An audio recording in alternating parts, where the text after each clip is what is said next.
don't even know. All right.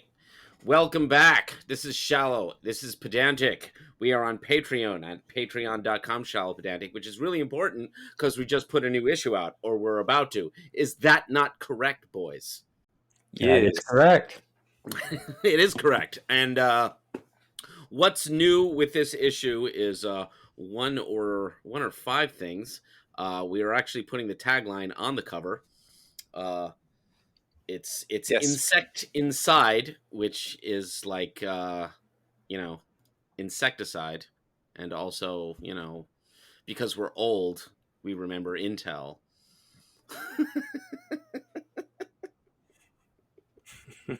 Intel inside, right? Right, we just lost all the Zoomers. We just lost them all. They have no idea. Demons, you're both demons. I mean, to be fair, the cover kind of looks like that 2.5 Nirvana album. You know what I mean? Yeah. You know? Were you thinking about that, Kieran? I think it looks a little like it. Other than it's red instead of green. No, the cover came about from y'all's general instruction that you wanted some kind of the insect in some sort of wasteland kind of or broken down kind of thing. And I was talking to my wife, and she said, "Hey, wouldn't it be cool if like it was viewed as if through a dragonfly wing?" And so I found an excellent picture of a dragonfly wing, and it was red tinted. And I didn't use that, but like I took a look at it, and that gave me the idea to kind of make it look as if through a dragonfly wing. Well, that's awesome, actually. I'd completely forgotten what I said, because what always happens is, Kieran, you're like, what do you want for a cover? And I'm like, idea mishmash. And then you create something, and by the time you create it, I've forgotten what it was that I asked for. Sometimes I remember, and sometimes I don't. So when you showed us that, I was like, I don't remember what that was supposed to be, but cool. It looks cool, which is all that we can ever really ask for. And we usually are like, what color are we going for? And we're like, red. And that's what happened this time. So what have we not used in a while? At least you guys can say puce. I would have said, all right, no LL Bean colors. I don't fuck with that. Okay. Isn't puce like a? I believe it's purplish. Yeah, I was gonna say it's like a red purple. I believe it's purplish. We may have to. I believe. I don't actually know. Maybe if you gave me a Pantone number, I could tell you what the fuck it was. But like, I don't deal with puce and periwinkle or whatever the fuck it. The day you guys give me some shit like that, it's a day I will sneak many penises into the cover. Many, not one, not two, many. I mean, I would hate to end the streak. I mean, we've made it this far, honestly, without that happening. I'm kind of amazed, to be frank. But we may have to do something Project Mayhem related at some point. Look, I will find a way to sneak Peter Steele's turgid member into a cover somehow if pushed far enough, by God. I'm not saying I want the next cover to be puce, Kieran. I'm just saying, your idea there made me think of something like Project Mayhem, which always had cool stuff. They'll be Mayhem, all right. Hey, I am Jack's complete lack of surprise. Oh, yeah. So the cover, it took a few iterations to get that right. Even before I gave you guys the first draft on that, it took a lot of fiddling with to get it just right. It wasn't particularly hard. There was one that you showed us that was like it looked more like a bug crawling through a landscape, and then you did a different version of it, and that's kind of the version we're using now. Yeah.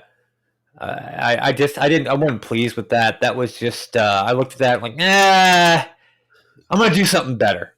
No, and you did do something better, because this blends in better. This looks like real. Like that looks like the first one looked kind of like just like Photoshop, and this one looks like a piece of art, and that's what I always like about the covers, is there's always the finished product is always a wonderful surprise. So it's a nice, cool, dark, deep red color, and it's a big, nasty H.R. Giger looking insect, and it looks like you're perceiving it through a dragonfly wing. So But the dragonfly wing is specifically a input from my wife. She was just like, wouldn't this be neat? Because I told her, I said, I need to. Originally, she was going to see if she could draw me up a biomechanical bug, and I was going to scan it in. But and she pulled out some of her old sketches, and they were nice, but they weren't quite what I was thinking of. And the day that she does throw me a drawing, I'm going to credit her with partial artistship of the cover the day she does that. But this time around, that's fair. Oh, she almost ended up being the model for the witch on the last cover. Okay. Who did you use? No one I know. Okay. Something royalty free. Okay. Fair. So, I use that one was a stock image that I pulled off of one of the sites I'm subscribed to that gives me royalty free images. Yeah. Well, I have to pay them for the subscription, but like. Sure. It was a one-time payment, and they gave me a lifetime subscription. I'm like, I'm always going to need this, so fuck it. Yeah. So someone is the witch on our last issue, the witch in the yes. woods. Someone is the witch in the woods who doesn't know that she's the witch in the woods, and we don't know who she is. We don't. That's probably better that way. It is. It probably is. It probably is. I do not doubt at some point my wife will end up on the cover at some point, but that will not be today, tomorrow, or even the next one. No. It'll happen when it's organic, like this bug, which looks super organic and gross. Yeah. Well, I think this. What are we going into? This is our 7th or 8th year. Yeah. Volume 8. We've gone into our. We're going into our 8th year here. Yeah. Which every time we go into a new volume, I try to make some small format changes to the magazine. So in past years, the first 3 years, each year was a change in cover style. The first year were very nondescript covers. Gray. Second year were more custom covers per issue, and then third year became the full color, me finding my artistic voice style. Yeah, that was the distyle year. Was volume 3? Everything looked like everything was red, black, and white. Yeah, silver, black, red, white kind of mixtures. And subsequent years, the volumes have changed with more internal layout changes than anything else. I think year 4 is when we started doing for the digital version, the like parchment paper backgrounds. Yeah, I think you're right. I think that's when we started doing that. I think year 5 is when I started doing the custom separator and I think year 4 I think was the custom separators. I think year 5 was the UJ at the end of the story. That sounds right. That sounds right. Or at whatever point I started taking over, I'm trying to figure out when I started taking. That started happening, I think, after I started taking over layouts for the interior. Yeah. This year, outside of putting the name of the issue on the cover again, I also now drop it on the. I dropped that on the first page in. I can't remember what that's called. Masthead.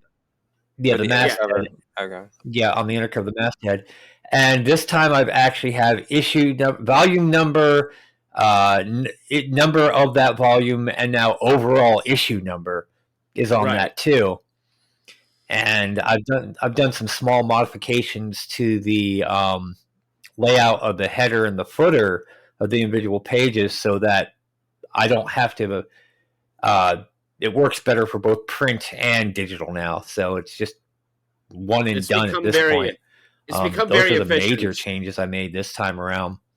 And I hope to include some more in the future. I'm thinking maybe messing with the table of contents for year 9. Sure. But that's about artistically for this one. That's about all I got, unless someone wants to prompt me with something or other. I don't know. I mean, our creative process for these issues generally. I mean, have we really ever discussed that even in previous podcasts, or?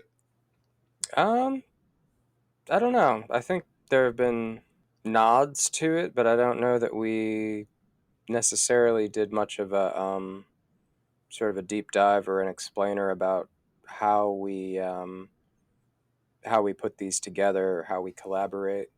It's not exactly what one would call, I mean, we're organized enough. We mostly get together on friggin' the Discord and blah, Yeah. broad ideas. Here we go. Blah, that's what we're doing. Yeah. Or our once a year creative summit, also called, what's going on at the Irish bar?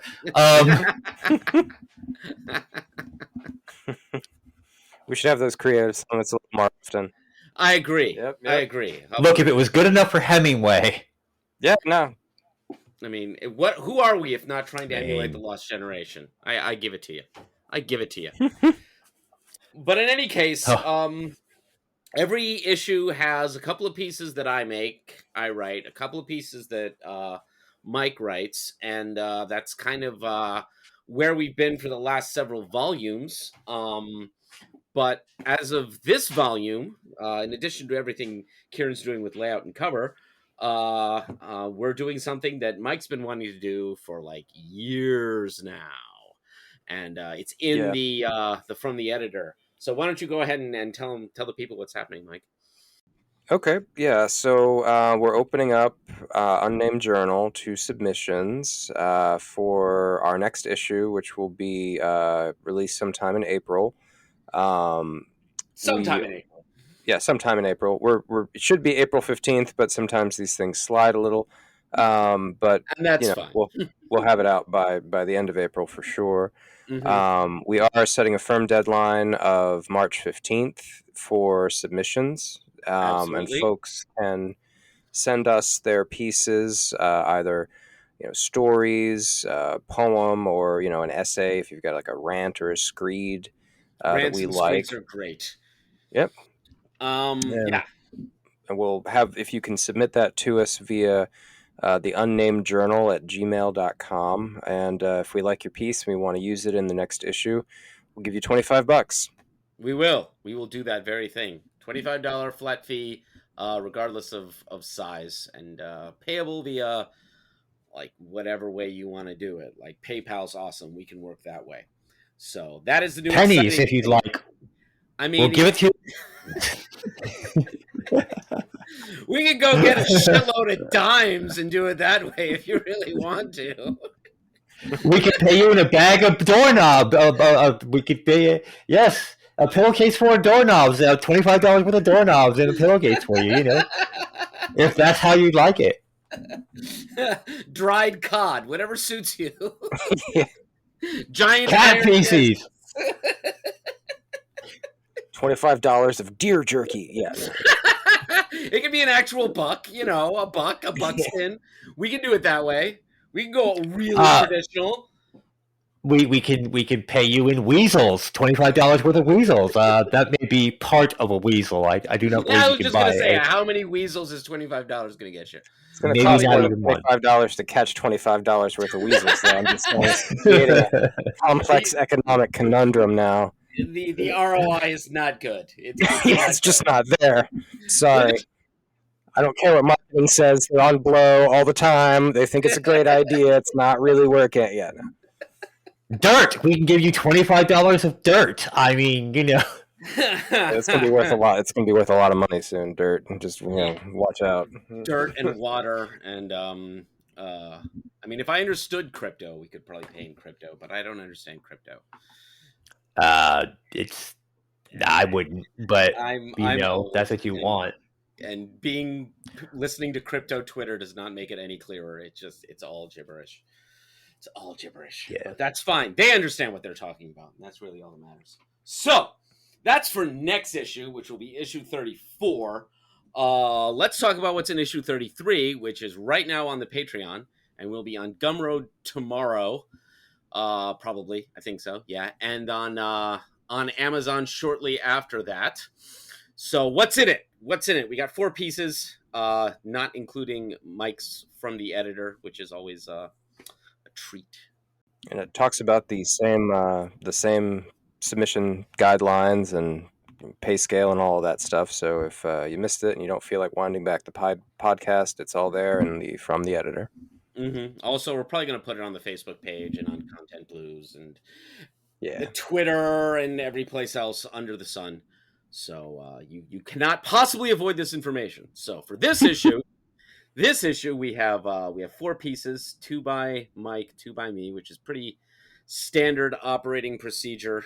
We've had one other person write something once, very early on, and that's just still in the first volume. But we have the first piece is microfiction, is what you initially characterized it as, Mike, and it is a short piece. It's called The Hive. Tell us about that. Yep. So, a quick bit of background. Because I'm a writer and I have a day job. I'm trying to shop around and look at what is being solicited out there by various writing projects, magazines, things like that. And many of them want microfiction stuff that's like under 500 words, under 300 words, things like that. So I sort of had that in mind when I wrote The Hive. And I thought it was a sort of a fun challenge to kind of write a very short piece about what it's like to sort of be part of a collective intelligence and then sort of be split off from that. And I think I did that in this piece, but it's super short, so you don't have to wait too long to find out. No, I think you did a good job with it because it's kind of dialogue focused, which is really appropriate to the thing you're talking about. What is the relationship between the individual and the hive? And by the very act of dialogue, you're kind of setting something free from collective consciousness. Because once you speak, you are the one speaking, and then you become aware of self, and then so on and so forth. Then again, bees do communicate with each other, so I don't know. Yep. Bees, ants, all manner of hive-type insects. Yeah. Yellow jackets. Yeah. Yellow jackets mostly just say, "We're assholes. We're gonna kill you." Blah. But that food is ours now. You have food, and it belongs to us. The pirates of the insect world. Yeah. Avast. Actually, I might like Yellow Jackets. Yeah, no. Yeah, I might like Yellow Jackets more if they spoke like pirates. That might be pretty cool.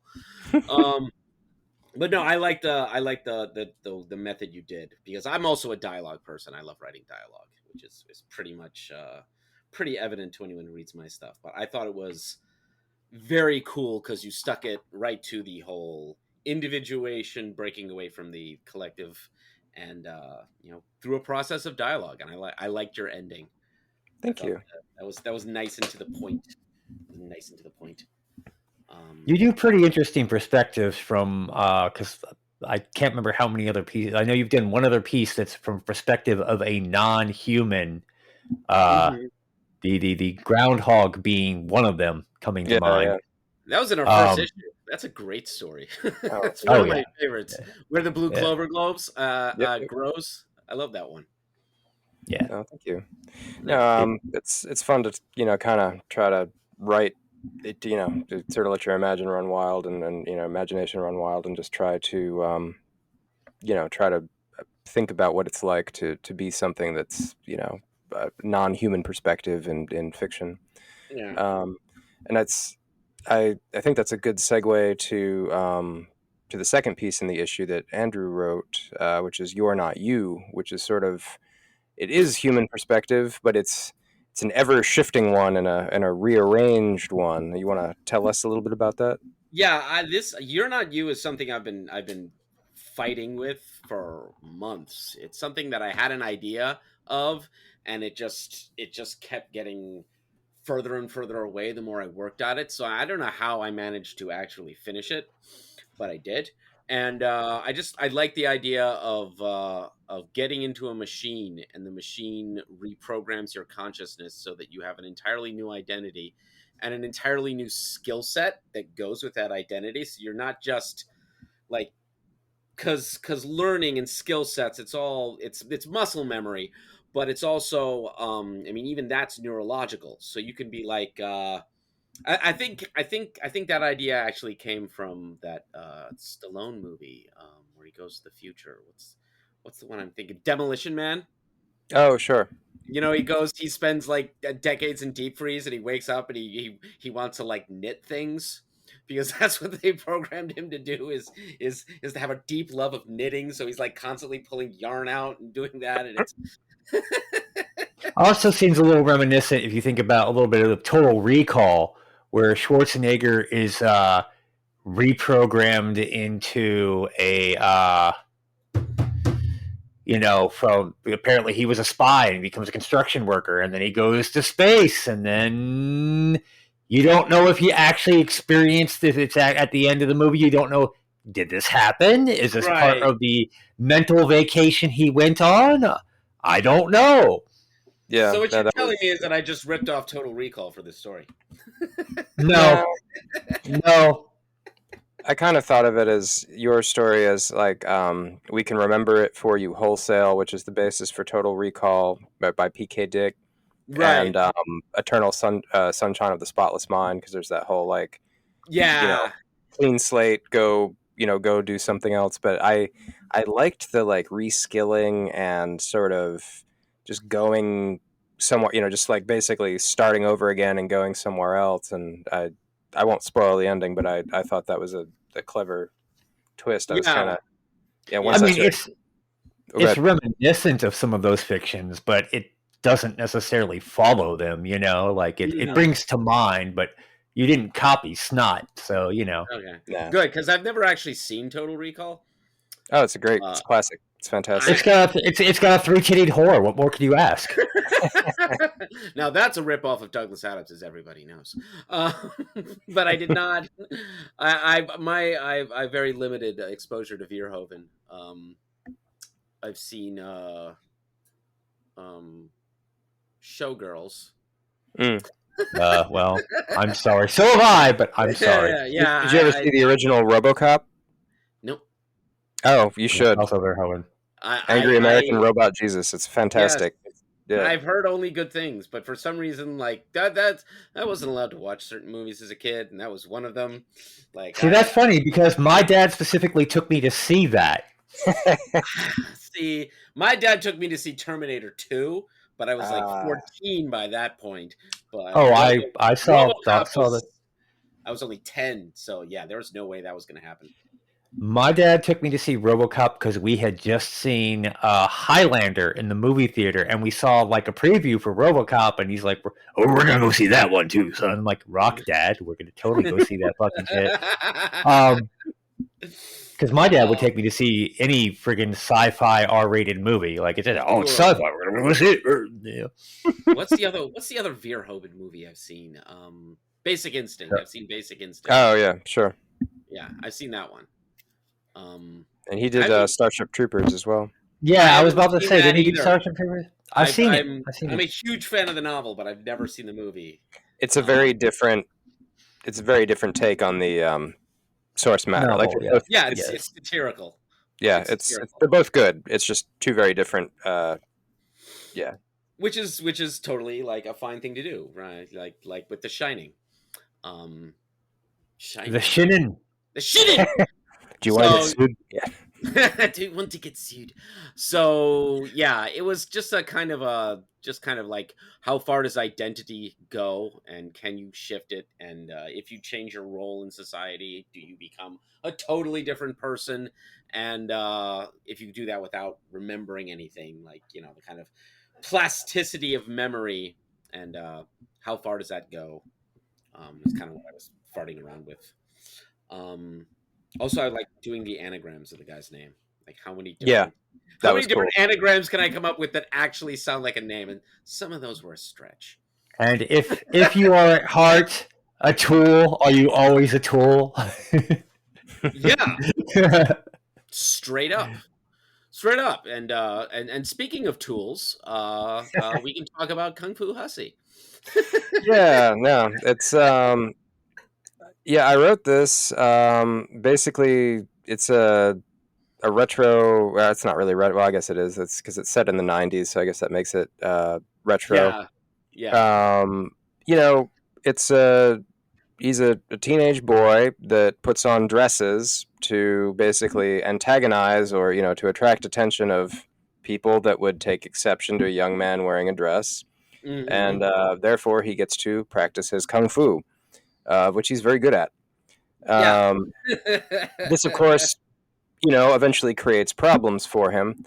Not Sure. really with anybody else per se, but with the school system. So it's sort of I kind of just wanted to see what I could do in terms of, when you have somebody that's actually challenging the status quo in a particular way that really irritates people. What happens? Yeah. What do you do? And if you are that person, what kind of an insurance policy do you have against people taking action against you? And it's the sort of thing where if it's in a school setting, um, or really in any sort of situation where there's structure, you could end up Hmm. in trouble. You could end up getting expelled. So Yeah. yeah, so I kind of wanted to sort of riff on this a little bit and see how it went. And I went to high school with guys that would show up in dresses to piss people off and be like, "Yeah, what, you want to fight?" And they would throw down.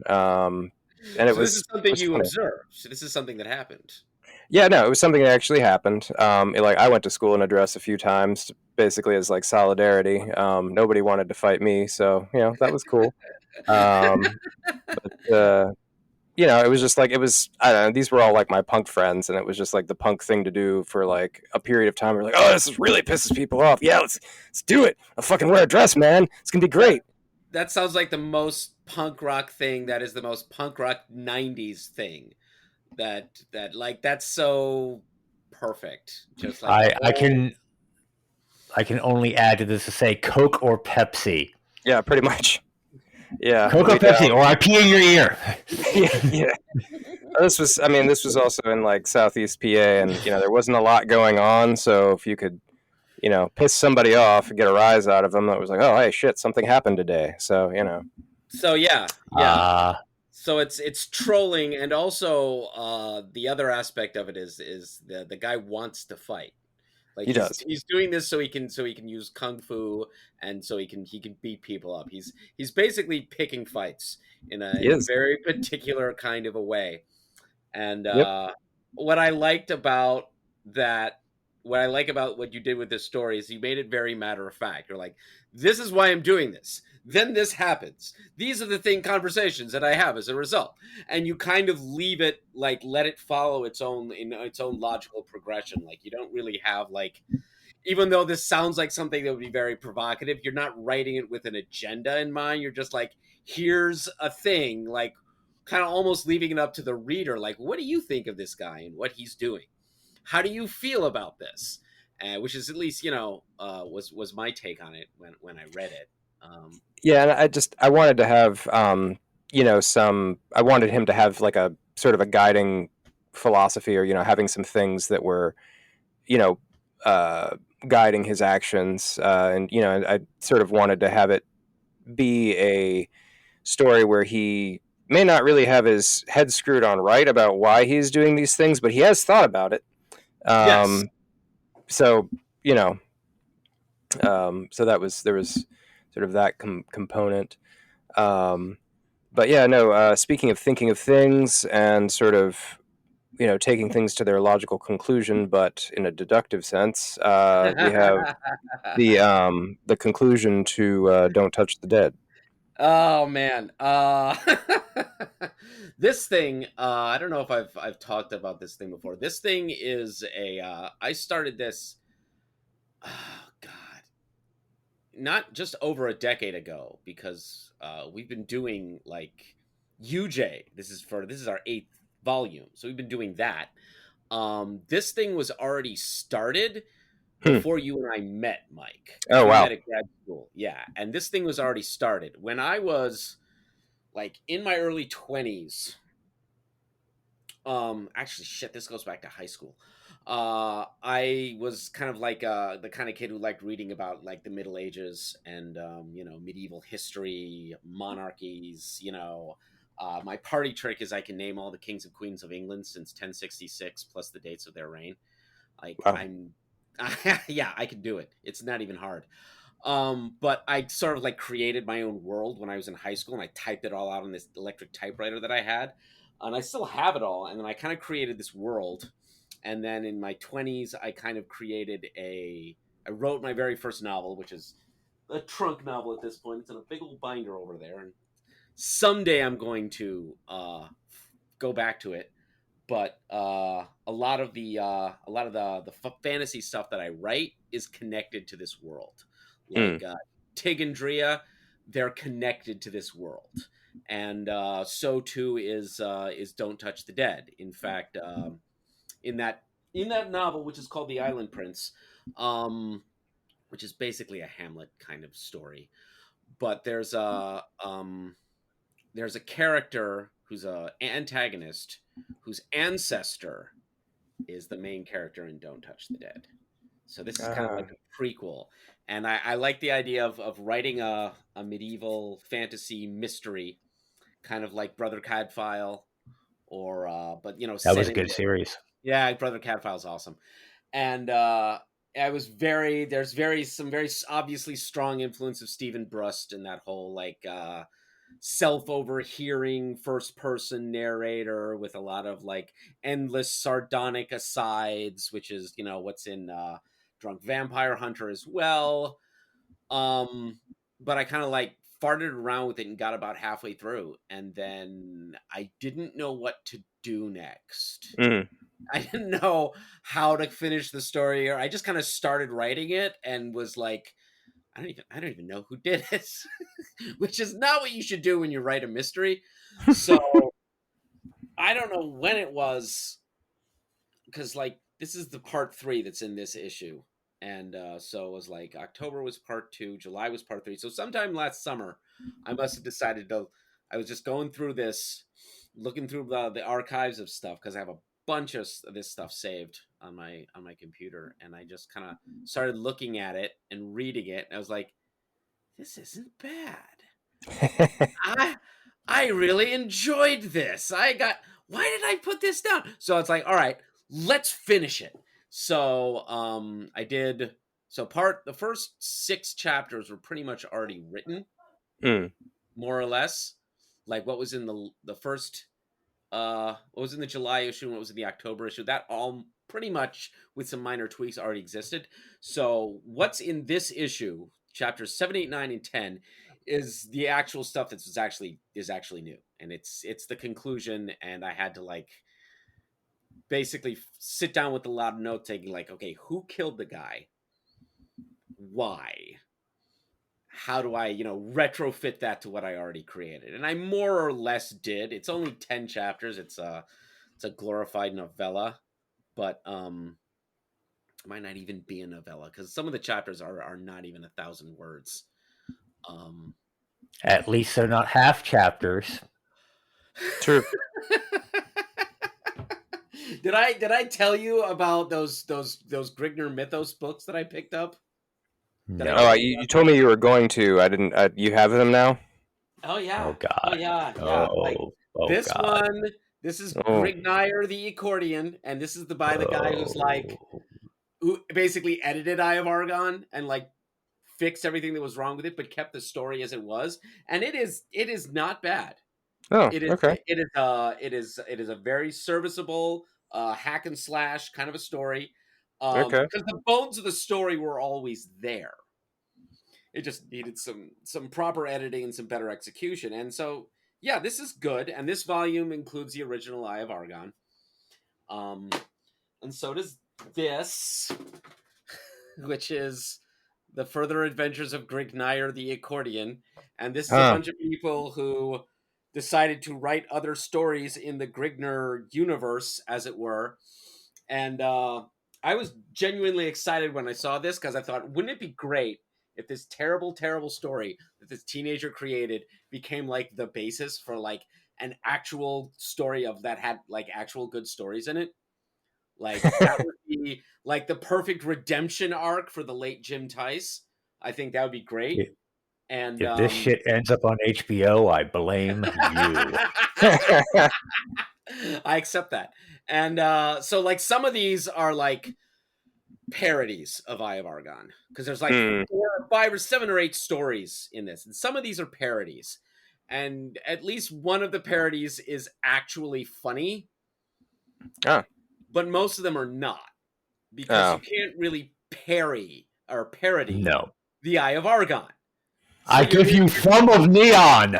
Yeah, you can't parody Eye of Argon. So when they just do straight, just like misspellings, and like 4 or 5 of the stories have a chapter 1.5 because get it.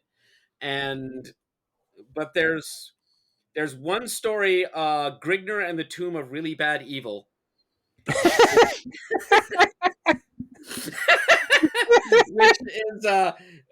Which was written not just by evil, really bad evil. Which was written by Michael Ventrella, who's the guy who edited this volume. And he turns it into a like a dungeon crawl, and there's like very like subtle D&D jokes thrown in there, like, you know, and it's you don't have to know a lot of D&D lore to get it, but it's like it just makes it into a joke that's actually funny. And there's another story called Oana's Rock, which is a pretty much just a straight story, like without really any humor in it, just like a straight like Grigner story, and it's actually really good. I was disappointed when I found out most of these were parodies, but there's 1 or 2 stories in there that are really funny and or actually a good story. All right. I'm probably gonna write a Grigner story for you at some point. I can see that happening. Don't make that the cover image, man. Don't do that to me. Don't do that to me. No, but they're actually like, you can get them on Amazon. Like, you can read them on your Kindle, and they're worth checking out. The parodies are not that funny because you can't parody Eye of Argon, but there's 1 or 2 stories in there that are good and worth checking out. And I wrote a whole blog post on this in over at Content Blues. If you want can to actually know which stories are worth reading.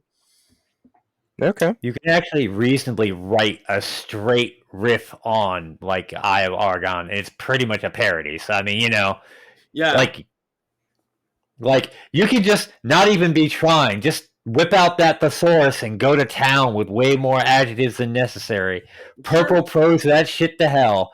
Yeah. You don't really need to parody it. You can just kind of fuck it in the style of. It'll be funny. Yeah. Painful but funny.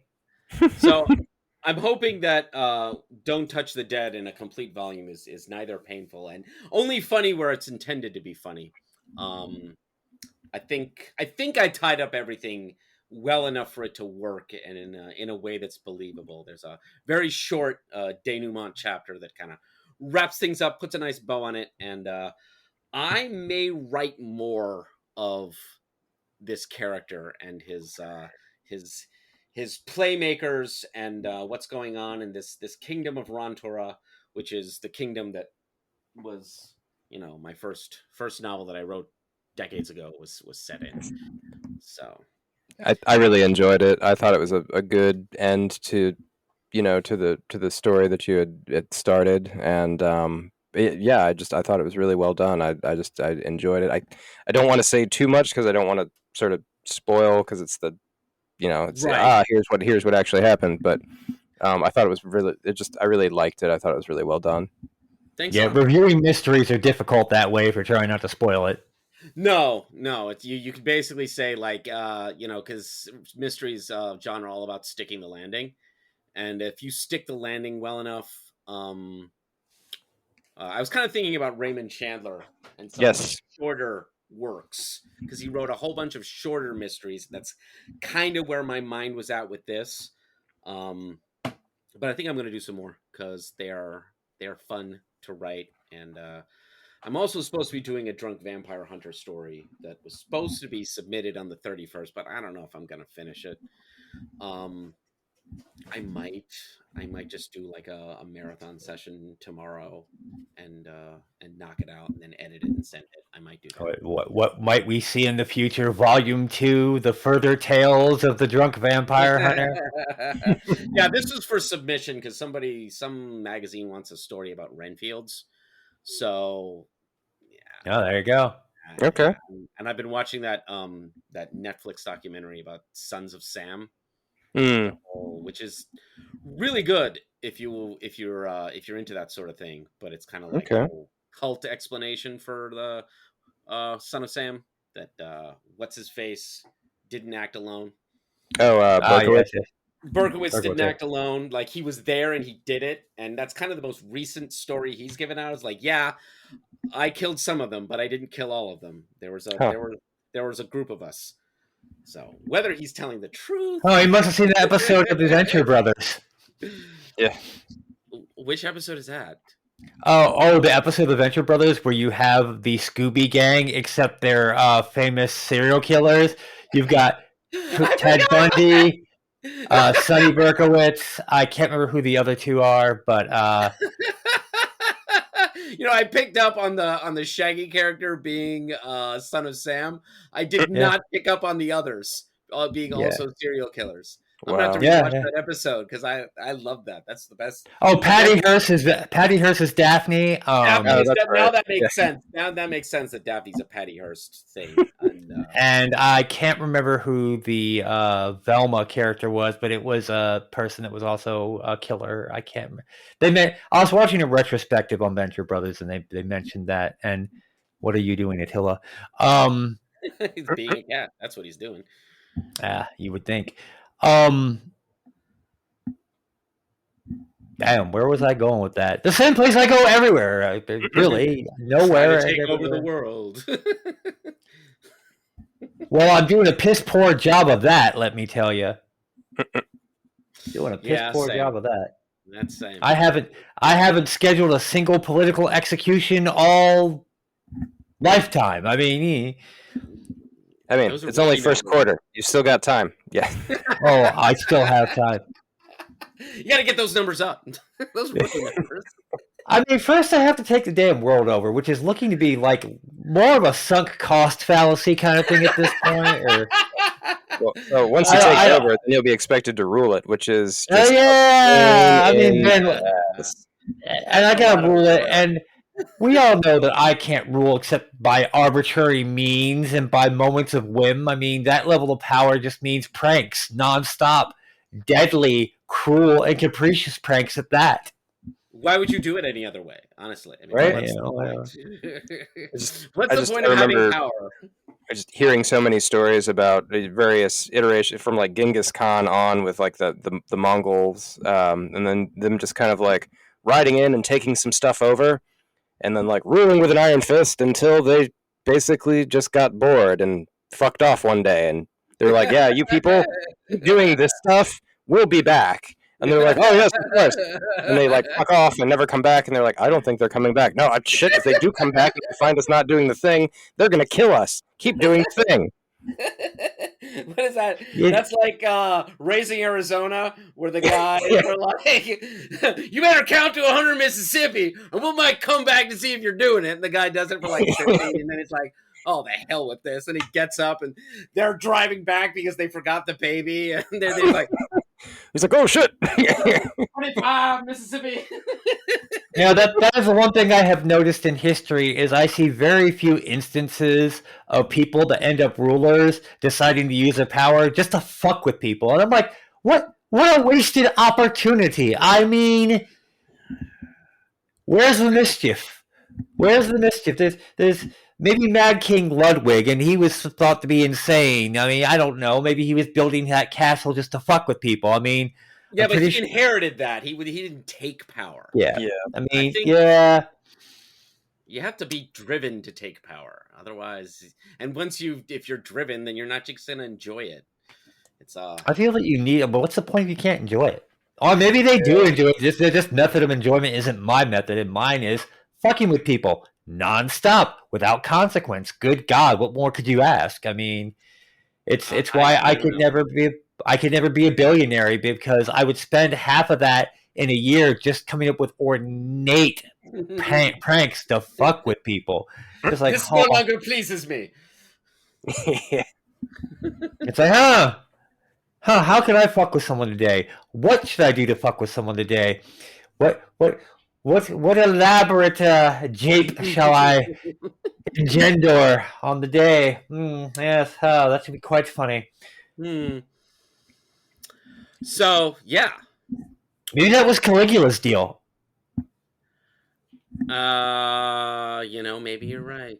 I mean, come on, man. The horse is a member of Senate. Making his horse a senator is a clear fucking with someone.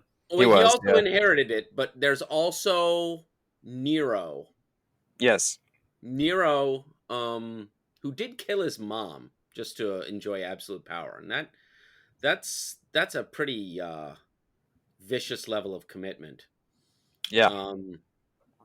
So those Roman emperors, at least at least half of them like assassinated their predecessor to be there. So there's something there. Maybe Elagabalus, I don't know. He pretty much uses power just to mess with people. Like he dumped roses on them until they suffocated. Like that's something. That is something. That is something. That's something. So I mean, I don't know. It just seems with all the emperors and kings and rulers and shit like that, you'd think they'd. I mean, I suspect that most of European monarchy is France and fucking Britain fucking with each other. The rule of that, but that's just a general fucking with them and let me conquer part of your shit, and then part of my shit's in the middle of your shit, and you can't do nothing about it, and ha ha ha. But that's not really. That's a very prosaic kind of pedestrian kind of mischief, really. Yeah, it's pretty standard. It's pretty standard. It's just very affairs of state. Yeah, it's very pedestrian. It's not making a bridge out of boats. No. I found out something. So you guys know how there's this thing called the Space Force now, right? Yes, that's true. Yep. I found out from my brother, who's in the Air Force, that the Space Force is onto the Air Force like the Marines are onto the Navy. Yeah. Interesting. Yeah. I did not know that. The Space Force was pretty much broke off of Air Force personnel because Air Force was handling space stuff before that. Yes, so it's more or less part of the Air Force, kind of, sort of, which means the Space Force is the Air Force's Marines, which... Yeah. Okay. Well, if we take a look there... I got your analogy. There's going to be some comedy in space, man. Like, Marines are known for many things. Not necessarily being super bright is one of them. Right. And we're putting the equivalent of that into space. I don't know if you can do a lot of pranking in space, but the Marines' ideas of pranks are very different from the pranks of you and I, Andrew. Sure. They involve a lot less ammo. First off, ours do. Ours don't involve nearly as much explosive or ammo, but or Rochambeau. Yeah, that's true. Tell you what, I'll Rochambeau you for what? Oh, yeah. Oh God. Yeah, I have rendered. Rochambeau, something none of my cats will ever play because they have all been rendered incapable of failing at it. So this is important information. I mean, I don't know that's important. You're probably going to cut this out and edit, and I don't care. So this is filler, really. Circle back to the issue then. Yes, let's circle back. The issue at hand. The actual issue, number 33 here. Yes, the issue at hand. Wow, you guys got your print copies already? That's crazy. Wheel over here. All right, so Future Kieran, that has the time machine he got from Johnny Cash, swung by the other day and dropped it off for me. Wow. I've had it I've had it for a week. Had to get out of the basement, and we're like, oh yeah, this is that shit that he gave me like 10 years ago. Yeah, no. Why does John? You know what? Never mind. Why did Johnny Cash give future Kieran a time machine? There's a story. I'll tell it to you one day. I want to hear this story, but maybe not necessarily right now. So, issue 33 is something like 50 pages, I think. Yeah, it's 51. Something like 51, that. including the cover. 51. Actual content, I think, closer to 48 or 47. Which is funny because I was trying to find out what the string variable to export everything except the cover out for the print edition to give to you, which apparently I have not discovered the easy way. I just have to literally put 2 to whatever the end friggin' page number is. So until I figure out what that ending string variable is, which I'm sure it has. We'll figure it out. I have faith in you. There's a bunch of shit the publishing program does that I don't know how to do with it, but we'll get that. It's all good. I will. It's all good. So you can acquire this wonderful issue with these wonderful stories by subscribing to our Patreon, which costs $1 a month. $1 a month, and then you get access to all of the things, and some of them earlier than anybody else gets to them. You can also go to gumroad.com/shallowpedantic, and you can get an EPUB and PDF of our thing. And on Amazon.com, we will have it in both ebook and print edition very shortly, and the link will be provided at contentblues.com, which is also the place to keep informed for all of the things. So like and subscribe and ring the bell and write all that. Right. Wow, man, you just made us sound like some chodes right there, dude. I don't think you're the ones that sounded like chodes just there. You're making us look like jerks here. Nope, that's how folks get our stuff. So please buy it. You have lots of ways to get it. Please buy a lot of copies. We'd like to quit our day jobs. That'd be great. Thanks. That would be amazing. That would be amazing. But we're going to keep doing it regardless because that's just the kind of guys that we are. Yep. So we're tilting in windmills. Yes. Yep. So what else do we need to add to this, boys? That covers it. I think that's pretty much. We've talked about the issue, so I think that we talked about the issue, and this is just a quick cast, which is, again was Mike's idea, and it's a good idea. I think we probably cut this down a little bit in post, but yeah. I may not talk. We may not add all the bits about Caligula's horse and the merry pranking. I may leave that out, but then I might leave it in. So. I mean, that could go into, and that's a story for another time, the subcast of the shit you have to take out that I go off on. Yeah, I have done that in the past, and I was going to do it with that Neil Gaiman episode, and once I gathered all the fluff of the Neil Gaiman episode, I was just, I don't want to put this up here. There were not enough threads tying it together. No. So, well, I'm willing to bet if you go through all the fucking tangents I go on, that you can actually interweave them in some weird chronologically discordant way that somehow works as an actual conversation about something important. But you mean a Kieran tangent supercut?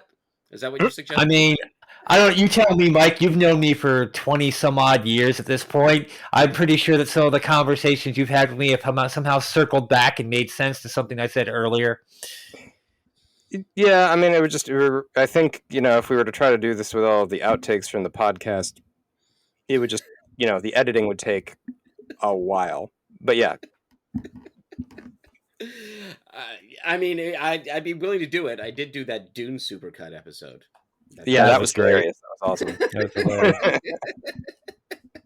We haven't talked about Dune in a while. We haven't. The movie came out. The movie came out. Well, the movie came out. The next one's coming out this year, and they actually moved it up 2 weeks. It's going to be right at the beginning of November. Ooh, that's exciting. Sweet. Yeah. All right, see, now we're talking about Dune again. It's going to happen. Every subsequent podcast episode will involve discussing Dune. I'm content. I guess our second one will be we're going through the desert on a worm with no name. Yes. I think I made that joke at some point early on. I want to say. Yeah, I think You you might did. have. Yeah. All right, so let's do that thing.